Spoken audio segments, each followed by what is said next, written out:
Okay guys, so in this video I want to do a very chill, down-to-earth one. It's just me, my wired earphones, Loom, and you, and I want to basically share in this video the lessons that I've learned over the last 3 years, generating $100 million for close to 200 e-commerce brands, verified, at my agency, Paid House Media, where we run Facebook ads, Google ads, we do email marketing, we do landing pages.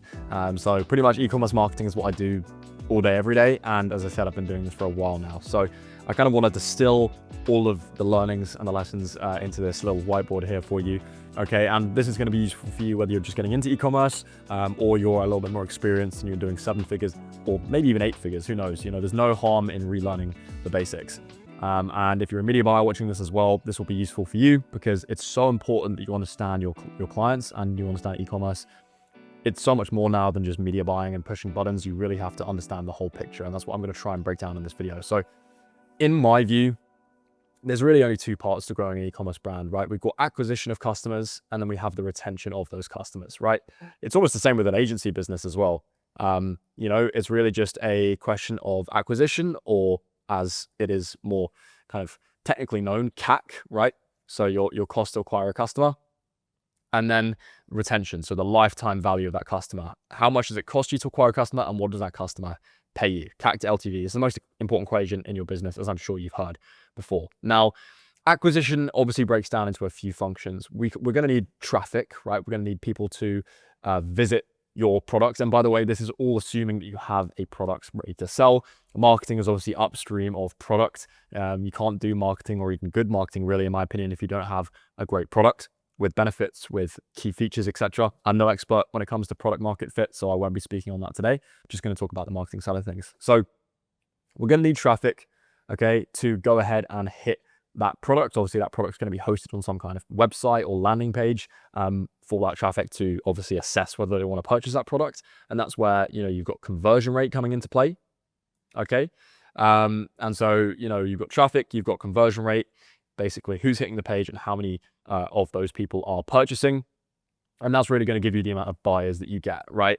That's going to give you acquired customers, okay? Obviously, there's about a million different metrics in between those things, which we won't get too deep into, but that is pretty much what it boils down to.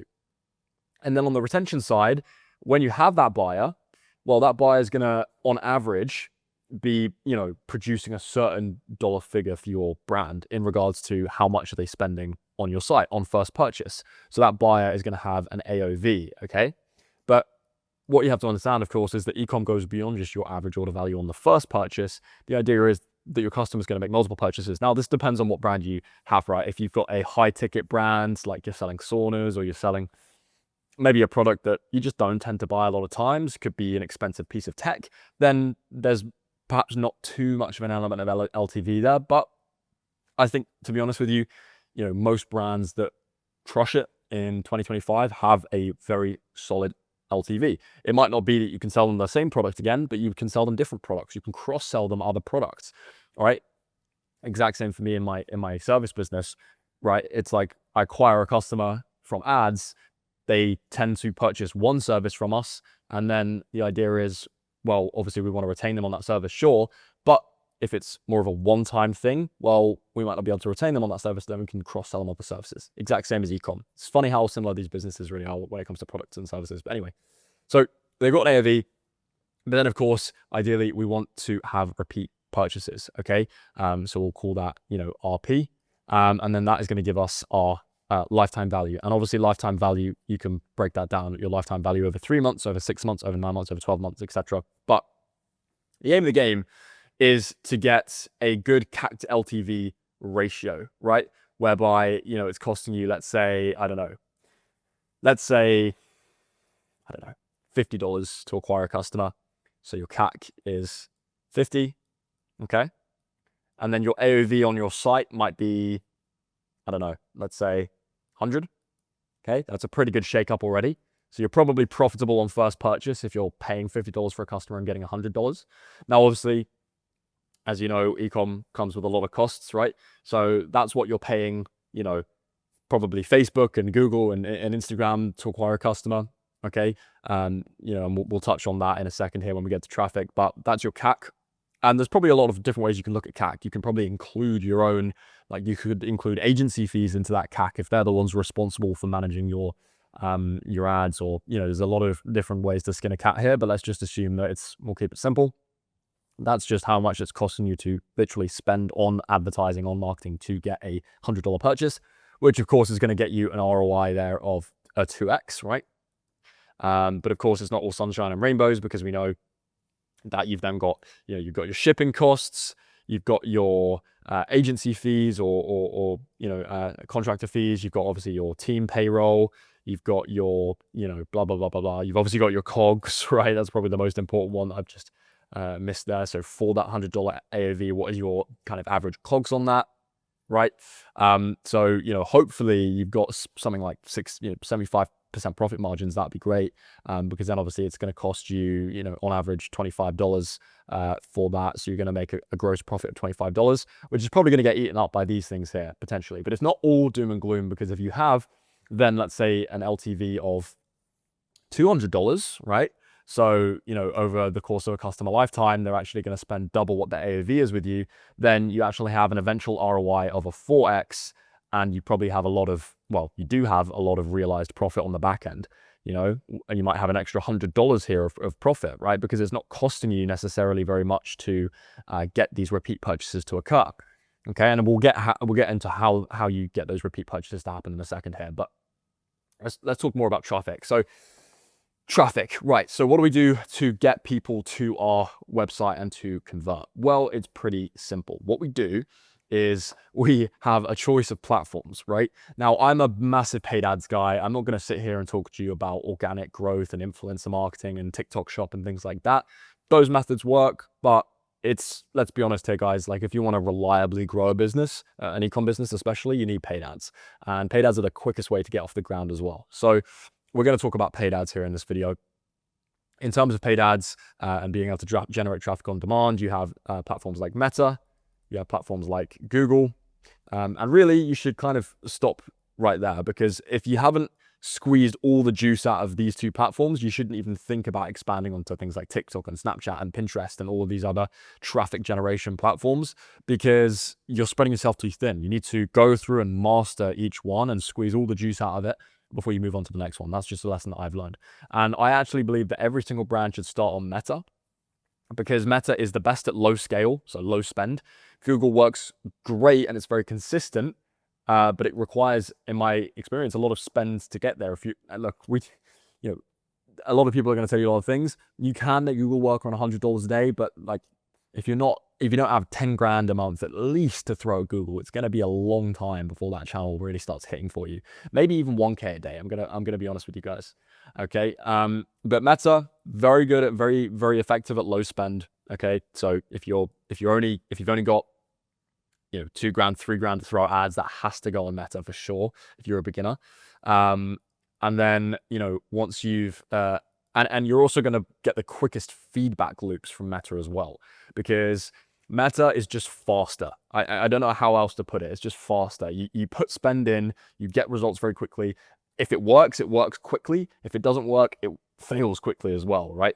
So you have very, very quick feedback loops with Meta. With Google, it's a little bit slower in all those regards, but Meta is very quick. And so what you're doing with Meta as well is obviously, Meta takes ad spend, but it also takes another currency, which is creatives, right? So it takes two currencies. Now, this is really important. It's a bit inconvenient, but it's really important, because you're going to be able to learn so much about your market and your customer from testing these creatives, right? I've actually spelled creatives. That's not how you spell it. Anyway, with Google, you don't necessarily need creatives, because you're just running search and shopping ads to existing Google searches. And so if you don't know, that doesn't really entail much creative work. You're just showing a search ad, which is just text, or a shopping ad, which is just a basic product image. So that's great, but at the same time, it's not so great. You might think, oh, that sounds easy. That's a shortcut. Let me go and do that. No. This work here that you're doing with the creatives is so important. Now, what does creatives mean? It's a bit of a bucket term. Well, this means, static ads. This means videos. This means, and then when you look at what kind of videos you've got, well, you've got your UGC, right? So this is like user-generated content, raw footage of a creator who probably represents someone in your market. Could be a mum, could be a young sports kid, could be whoever you're selling to, you know, filming themselves, using your product. And this just kind of fits into a user's feed. It's been a staple in e-commerce advertising for the last 5 years, I would say, because it works so well. So that's a very common type of video ad. You might have obviously high production video ads. You might have founder ads. Those work quite well. You can obviously have all kinds of different things. Podcast ads are really popular as well. I quite like those. So those are some video ads, and obviously statics are just kind of static images of the product with all these kinds of different designs, okay? And so, you know, you're gonna have to make a lot of these to get Facebook to work, right?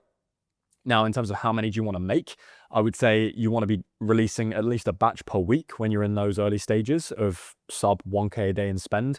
You know, one batch of creatives a week is pretty solid. Could be maybe one every 2 weeks. And so you're looking at probably, in that case, I don't know, what's that, you know, 20 assets a month it launched into the ad account. That's probably a good starting point. But then as you start to scale, you need more and more and more and more. And this is coming from someone who spends about over $1,000 a day on meta ads for a service-based company, not even for an ecom brand. For ecom brands, we're obviously spending thousands and thousands per day for some of our clients. But anyway, so that's kind of how that works. But this is going to teach you so much about your market. As I said, it's going to teach you what hooks are affected. It's going to teach you what creators your audience resonates with. It's going to teach you, you know, what to say to your audience, right? You can't skip this step. It's so important. And so this is just a very, very useful learning period for you. And then obviously once something hits with Meta, it scales. And there's the 80-20 rule really applies to all of this. You know, basically 20% of your ads are going to make 80% of your money. It's actually probably more extreme than that. It's probably like 95-5 rule. Like 5% of your ads are going to make 95% of your money. So you've got to, it's basically just a game of finding a winning ad. And with Meta, there's ad fatigue, which is just makes it another variable to contend with, right? So you've got to basically scale an ad, find a winner, the winner takes off, and then it starts to fatigue, and then and this line basically represents your results and your revenue, right? So then you've got to find a new ad and it scales and then it dies again. It's pretty volatile, which is why you want to introduce Google, right? Eventually, because Google is very consistent. That's the great thing about Google. Meta, it's quick, it's fast, you get this feedback, you learn all this stuff, but it's volatile, it's chaotic, it's crazy.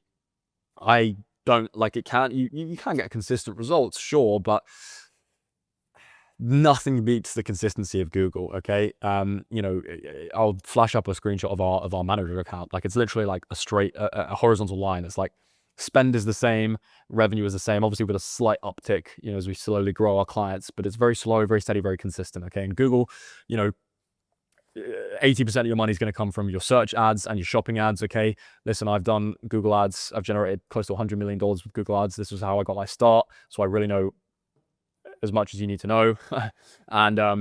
And so basically what you need to do is to get Google to work, there has to be existing search volume for your product. So either you create that search volume through Meta. An example of this is a brand called Space Goods. They sold this, they continue to sell this kind of like mushroom supplement coffee blend. And I think when they launched, it was pretty unknown product, but they just slammed so much ad spend on Meta, probably tens of thousands a day at this point. I don't know, you know, over their career, you know, they spent a lot. And they've almost kind of created their own market. Now people are very aware of the product. There's obviously competitors now, and this kind of demand has been created, which floats down to Google, right? You see a product on Meta, you like the look of the product, you go to Google search, and then you make a search, right? Or Google or Bing or whatever search engine you use. And then you make a search, and what shows up are search ads and shopping ads, okay? You know, we can sit here and get fancy and talk about YouTube ads and all this other stuff, but it's not relevant, right? As I said, 80% of your money is going to come from search ads and shopping ads. And quite frankly, if you've got a very good product that's in demand, these will just work, okay? These will they will work. You know, something has to be going wrong for them to not work. And that thing that can be going wrong is your landing page, and it's the conversion rate element of this. I've not seen a brand that has good existing search volume and demand and a good product and, you know, all of the right things fail unless they have a crappy landing page or a crappy product page or whatever. And so this is the CVR element. Now, again, I'm not the world's leading conversion rate optimization expert. I'm definitely much more versed in regards to paid traffic. However, my general rule of thumb is that you should send all of your meta ads traffic to a landing page.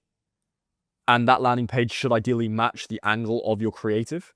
So what you should do is for your winning creatives that make you all this money, as we just discussed, you should 100% invest into creating customized landing pages that really mirror that exact ad angle. So your ad angle might be, to short guys, get if you sell like height boosting shoes, for example, get a leg up or whatever.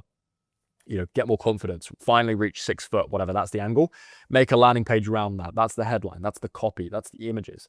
That's going to convert so much better than a generalized homepage or product page. You've really got to be running landing pages to Meta, and most brands don't realize that. And even at an 8-figure level, I still don't see them doing that. And then with Google, you want to send traffic, obviously, to really a product page. You can send search traffic to a landing page. That can work quite well. But as I said, even if I had to pick between the two, shopping ads is going to generate probably the most of your revenue, even over search, unless you've got some like cracked search strategy. Shopping ads is probably going to do the most for you. So search, I would send to an LP if you have it. If you've already made it for Meta, probably try it on search. But shopping ads, you have to send that to a PDP. That's how it works, right? Someone sees a product on Google Shopping, they expect to land on a product page. You can't send it to a landing page. And so then it makes sense to invest in building really great product pages as well. Won't go into what that consists of in this video, but make sure you have this kind of split. That's what I've seen work best for all of my clients, okay? And then if you do all of this right, you should be sending lots of traffic to a landing page or a product page. That conversion rate should be very solid, and then you're spitting out a bunch of revenue in the form of average order values, and ideally you are profitable on first purchase. If you are more of an LTV focused brand, there's all kinds of different strategies here, right? Like if you're VC backed, for example, you don't even need to worry about this whole profitability thing, because what you can do is you can just take investor money, and you can afford to lose money on first purchase, because you have this investor funding, knowing full well that you'll make it back with LTV, but also increase the enterprise value of your brand, and the growth charts will also look sexier because you're growing faster, because you're decreasing your ROAS, which means you're spending more, and spending more means more growth. So that's just something to think about. But if you're watching this and you're bootstrapped, like I imagine most of you are, then you can't afford to do that because you just run your business into the ground. So you have to play the profitability game, most likely. So that's why you've got to make sure that that's there. Now, quickly, just touching on LTV. We have been doing email marketing for quite a while now at Paid House. We are really, really good at it. Like better than probably that you think, considering we've obviously had our background in paid ads. I think that's why we are good at it. But anyway, so once you've acquired a customer, what's going to happen here is like people land on your pages, right? There's a few opportunity points that you're going to be able to capture customer data, which essentially means their email. So you can capture other things about them, but the email is the important thing. So they land on your landing page, they land on your product page, you grab their email, boom. That's what we would call an opt-in form. That's the primary place you're probably going to get customer emails, because obviously they haven't even purchased at this point. You'd obviously be offering them some kind of discount for their email, like a 10% off, but you can do other cool things like do mystery gifts and other things to try and increase that opt-in rate. That opt-in rate should be above 10%, ideally. It can be as high as 15% as well, which we see for some of our clients. And that's one place you're going to get emails, but you're also going to get emails at checkout, okay, and at purchase as well, obviously. So that's another way that you're going to get customer data as well. So as you're spending all this money on ads and converting all these people and blah, you're growing your email list to ideally thousands of people, which then allows you to do two things. It allows you to send flows, which are automated sequences that trigger on certain actions. So someone opting in, someone adding to cart, someone converting. There's a lot of different flows you can build out. Again, not going to go too deep into that here.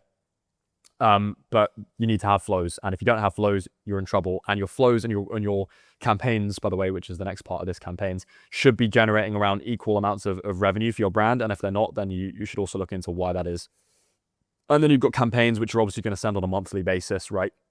You're going to send them way more than once a month. You've got a monthly calendar, and you're sending, 3 per week, 5 per week, depends on how you want to approach it, how aggressive you want to be. And there's all kinds of different campaigns that you want to send as well. And so what this is going to do is it's going to ideally make up around 30% of your overall brand's revenue, okay, is going to come from your email campaigns. And this is going to contribute to a lot of repeat purchases and returning customer rates. That's another metric you want to keep an eye on.